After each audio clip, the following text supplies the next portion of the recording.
जो गुरु और जो शिष्य का एक बॉन्ड होता है ना, डिसिप्लिन मेंटेन कर नहीं पाओगे सर। बेसिकली ह्यूमन बिहेवियर है, 10 बार भेज दिए उस क्वेश्चन को उसी में, चलो ये काम कर लो, ये काम कर लो, थोड़ा देर। मुझे लगता है सर कि एटमॉस्ट प्रिकॉशन में हम यहाँ पर।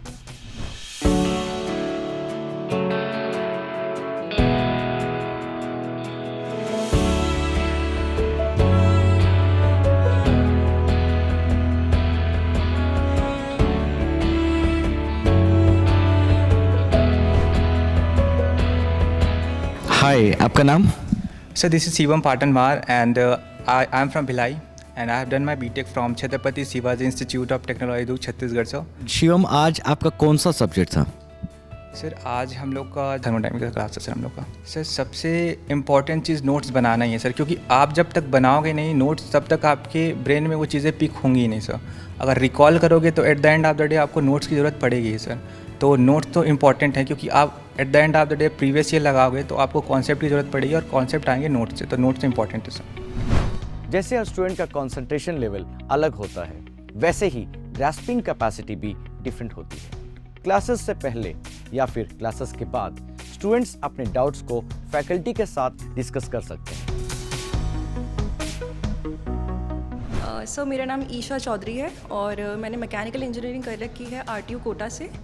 सर काफ़ी अच्छा लगा। पहली क्लास अमरिंदर सर की थी, थर्मोडायनेमिक्स की क्लास थी। काफ़ी अच्छी कनेक्टिविटी हो रही थी सर क्लास में और टीचर से काफ़ी अच्छा इंटरेक्शन भी रहा थ्रू आउट, तो काफ़ी अच्छे से समझ में आई सर क्लासेस में। तो डिसिप्लिन काफ़ी आ जाता है और फोकस अल्टीमेटली उससे आ जाता है कि आपको पता है कि आपको 6 बजे उठना है। आपकी ऑफलाइन क्लासेस हैं तो आपको 6 बजे उठना है, उसी हिसाब से सब आपको रेडी अप होना है और फिर 8 बजे आपको क्लास में पहुंचना है। तो ये था कि जब क्लासेस में जब अटेंड की थी तो थर्मोडायनेमिक्स सर मैंने बताया कि फ्रंट सीट पर आप बैठते हो, टीचर के साथ आप बिल्कुल इंटरेक्ट, आपका कनेक्टिविटी काफ़ी अच्छा रहता है। तो ये कि सर फोकस ऑफलाइन क्लासेस में काफ़ी अच्छा देखने को मिला है। ऑनलाइन क्लासेस में ये था सर कि आप अकेले एक कमरे में बैठे हो और आप क्लास अटेंड कर रहे हो। तो ऑनलाइन में ये था कि सर हाँ ऐसा था कि समझ में आ रहा था, टीचर्स वहाँ पे भी अच्छा पढ़ा रहे थे, डाउट आपको पूछना हो तो आप वहाँ पे भी आप पूछ सकते थे। Classrooms are very spacious with proper lighting and alternate sitting arrangements are followed as per COVID protocols, and these classrooms are sanitized regularly. Faculty stands on the platform so that students sitting at the last row can also see the faculty, and meanwhile, even the faculty can also easily monitor all the students.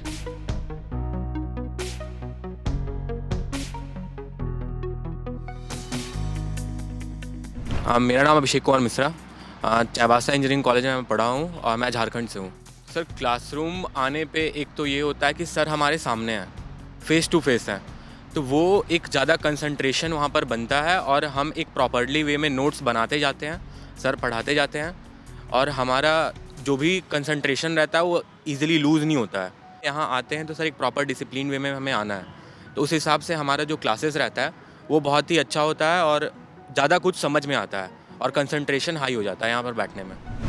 तो काफ़ी दिन बाद आज offline class start करी है and talking about the experience is completely different. बड़ा different सा experience है। स्टूडेंट्स सामने बैठे हैं, कोई हम कंसेप्ट समझा रहे हैं, कोई बात बता रहे हैं, तो जो कंटिन्यूस लूप रहता है, स्टूडेंट का फीडबैक उसकी स्माइल से, उसके फ्रॉन से ही दिख जाता है कि समझ में आ रहा है कि नहीं आ रहा है, और नहीं समझ में आ रहा है तो उस बात को दोबारा बताना है या कुछ अलग तरीके से बताना है।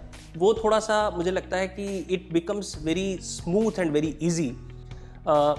ऑनलाइन के कंपैरिजन में अगर आप पूछेंगे तो टाइम ऑफलाइन में हमें सेम सब्जेक्ट पढ़ाने में टाइम हमें कम लगता है। जो सब्जेक्ट यहाँ 55 आवर्स में पढ़ा सकता हूँ वो उसमें टाइम ज़्यादा लगता है, 75-80 आवर्स लग जाते हैं। उसका रीज़न ये है, देखो subject same, I am the same person, subject is also same, technicalities सारी सेम है, सारे लॉज सेम है, बट क्या होता है कि वो जो कंटिन्यूस कम्युनिकेशन का जो गैप होता है उसकी वजह से मैं कोई बात बता रहा हूँ या समझा रहा हूँ तो अब जो स्टूडेंट पढ़ने वाला है वो अपने घर में बहुत लोगों के साथ में बैठा है क्या। एक बार तो एक स्टूडेंट ने ये भी बोला कि सर मैं वॉशरूम चला गया था तो इसलिए आप दोबारा बता दीजिए। तो इस तरीके की चीज़ें हैं दैट मतलब वो हमारे कंट्रोल में नहीं है, बट यहाँ अगर मैं सामने खड़ा हूँ तो दी ओवरऑल क्लास का जो एंथुजियाज्म है।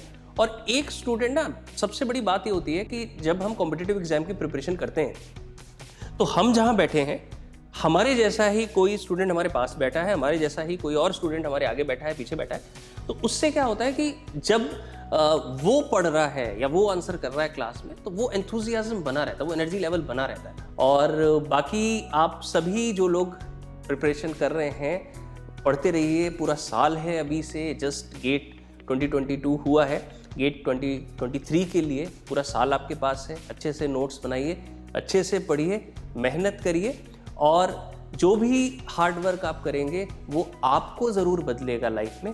तो ऑल दी बेस्ट विशेस मेरी तरफ से।